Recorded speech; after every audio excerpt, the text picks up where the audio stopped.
So time is the most valuable asset, people, and loading in and setting up fast really matters. So in this video, I'm gonna give you some tips on how you can set up and load in as fast as possible. Now, tip number one is you gotta get there crazy early, okay? Because you wanna know your situation. You could have a loading dock like this, which is a pain in the ass for most people unless you're using a box truck, or you could get lucky and you can have a nice little ramp to load your stuff up like this right here. And then you know you got a little more time on your hands to get into the space. But regardless, get there early. It is now 3 o'clock and our wedding starts at 6, so we got 3 hours to get our shit together. Tip number two is organization. Everything has to have a place. There's not one piece of anything that I bring to a venue that doesn't have a place where it goes when it's set up, or when it goes where I load it in, or when it goes when I put it back in the trailer or my truck. Everything needs a place, everything needs a system. It's very important. You don't wanna have loosey-goosey items or nothing like that. So tip three real quick, everything on wheels, everything. And basically since it's on wheels, now we can stack things on top of it and carry more than things at once. So we got a sub here on wheels. I can also put my DJ backpack, my lighting case, and load everything in. We also have absolutely no loose shit, so everything has a case. Everything has a case. If you have loose shit, it just makes it harder to bring it from point A to point B. You know what I mean? You want to combine as many things as you possibly can into cases. I'll give you some examples of this as we go through here, but it's just really important. Another thing too, when loading in, it's good to do it in stages. What I mean by that is this. It always depends on the venue in this case, right? So we have the trailer here. Stage one is going to be loading it from there, right here in the loading dock, because we have a mean ramp right here. So stage one is putting it right here, putting all the equipment we need right here, leave it there. That way you're not going one all the way up to the elevator everywhere. No, stage by stage. So stage one is go right here. Stage two, step two, we're gonna take it from here. We're gonna load it up the ramp. The ramp's a pain in the ass, so we have to do pretty much all the equipment together because it's steep. And then we're gonna put it right above the ramp where you see my case right here. So we'll have it all lined up here. Stage three will be put it in the elevator, which is right there, bring it up and put it where it needs to go. Hi-ho, hi-ho. Grab the stretch. What do you think about the setup, where we're at? Like, what are we gonna do? I still don't know if that's the real place. Do you know where the DJ goes? Right here. Right here? Like right here? Yep. And, okay. This curtain isn't coming down, so the cock tower's downstairs? Yep. Okay. So where do we just run a wire like right there to the power over there? Right there, right around the corner of the, yeah. You know what I should have asked her, and I got to triple check, like, if we have to be to the side, like over this way, or if we can be like just dead center, but we're gonna have to have, I don't know how to do the speakers. I would possibly have to do the speakers, except for like right next to us, I guess. Yeah, you're probably gonna have to be catty corner. Like, I don't think she's gonna let you, because then, like, how do people go? Yeah, so we're gonna have to be like, yeah, basically like here, facing this way. Without the table. Without the table. So everything's in here. I'll give you a quick tour of what's what. So first of all, this is my big furniture case. This holds the furniture piece. It also holds both my tops. So my furniture's in a T and the tops go underneath each side. So it duels as a multi-purpose case. If you want to see how I set that up, I did do a video on that. That's right here. So make sure you check that out. So we got our two RCF 8004 subwoofers right here.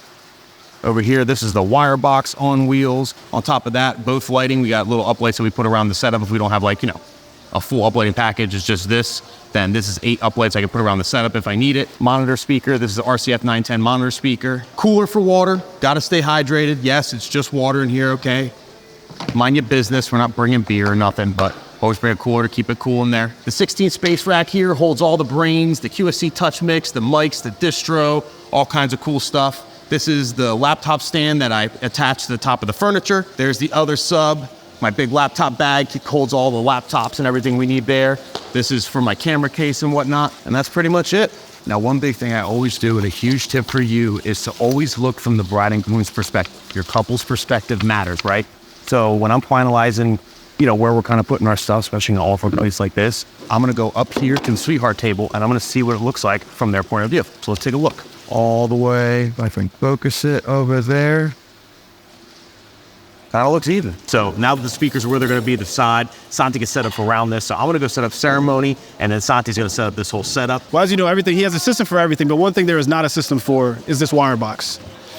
It's honestly wild as hell, but almost every single wire we need for every basic setup is in this right here. So that's how, like, although it's unorganized under here, everything we usually need is leased in here. We're pretty close today. All the speakers are close to the facade, so I'm not gonna have to run anything in any type of weird way. I'm most likely gonna run the wires from out the back of the sub around the facade, and then we'll go hook it into the sound thing. And then our only cable we'll have running out from this whole thing is our power cable, which is we're gonna run all the way over there.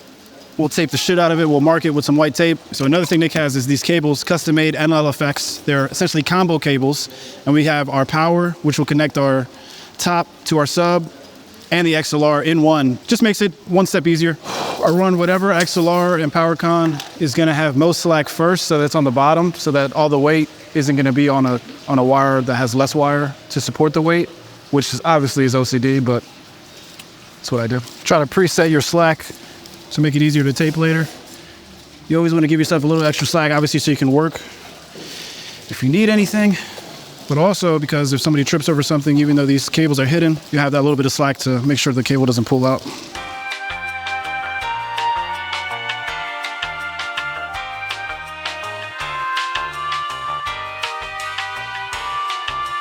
Now to keep the wires nice and tidy, we got these gravity little clip things. I'll link them below. I think they're like $3 a piece maybe. And basically you just take it to the pole, goes right on the pole like this. And then your wire can go right in this bad boy.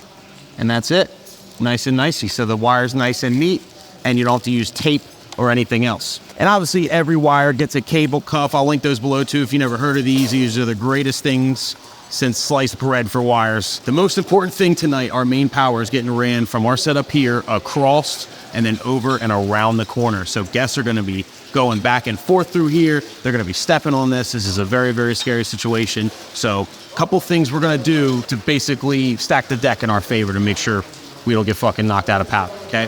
Number one, the way Santi ran it is very specific. So basically it goes from this plug, we're running all the way around here. We're gonna stay along here so we have the shortest amount of wire possible out in the open with its balls out where people can step on it, right? We wouldn't wanna run it like this all the way along this way because then it could get stepped on all the way along here. So this is the shortest amount of wire possible we can have with its balls out. Then we're gonna tape the shit out of it. So bang, we are taped on both sides and we also have the white tape going over. And so even from a distance, you can see like what's on the ground here, what's going on. So people hopefully will use common sense, stop, and then step over the wire and not knock out our entire system. But we shall see, it's the best we could do. Now besides taping the wire over there, obviously as a tripping hazard, you always wanna tape the wire at the outlet as well. This goes for even if it's not a sketchy spot. Two reasons why you tape the outlet. Number one, if someone hits it, God forbid, less likely it's going to come out because it's taped, okay? That's the obvious reason. The second reason is, let's say one of these guests over here want to charge their phone and they want to take a phone charger out and plug it into the outlet, and maybe they saw my plug and said, oh, I don't know what this is, but I'll unplug this and just charge my phone real quick, right? They're less likely to unplug it if they see that it's all taped down. It's going to seem more important to them, you know? Just stacking the deck in our favor. I'm not saying this is foolproof, of course it's not, but this is everything we could possibly do to prevent the worst possible situation, and that is losing power. So as far as behind the setup, we also keep the wires very, very organized behind, even though most of the time people are gonna see it. You can call it OCD or whatever. Santi's definitely OCD. But to me, I think it's worth it because you're always neat and tidy no matter what. So in case anybody ever sees the back of your setup, you're neat and tidy. But then in situations like this where everybody's gonna see the back because we're literally just, our balls are out here. You know what I mean? Like the bar's behind us. So anybody going to the bar is gonna see literally everything we have behind us. Then it's not like we're doing anything out of the ordinary to make it neater because you can see back there. It's just what we do normally. So it's within our workflow. We can still do it just as quick and be good to go. And the final tip I'll give you is always look to improve your setup. Always look to improve your efficiency and your systems and everything. Like right now, our wire box is a little mess. Like we know where the main wires are, but if we're looking for a wire that we need on like an off day, like it's kind of tough to find it. It's in there. We got whatever we need, but I need a better system for the wire box. Things like that. Look to constantly improve the efficiency of your setup. Look to constantly improve your systems and all that. And you don't have to go 0 to 100 overnight. I mean, try and get, 5% better every weekend or every month. What takes you the longest to do? How can you make it quicker? Can you combine wires? Do certain things, are they loose and it kind of always falls off your cart, or always like tough, like you're kind of carrying in yourself going into the venue? Like maybe that could use a case with wheels. Maybe you could use a case in general that can go on top of the case with wheels, like stuff like that. Always look to improve. Well, that's it, people. And I got to encourage you, if you noticed anything at all, any comments, questions, concerns, things we could have done better, ideas, share it in the comments. Share it with the community. I'm always looking to learn. I'm always looking to improve. And I'm sure you are as well. That's why you're watching this video. I appreciate you for watching, of course. I'll see you at the next one.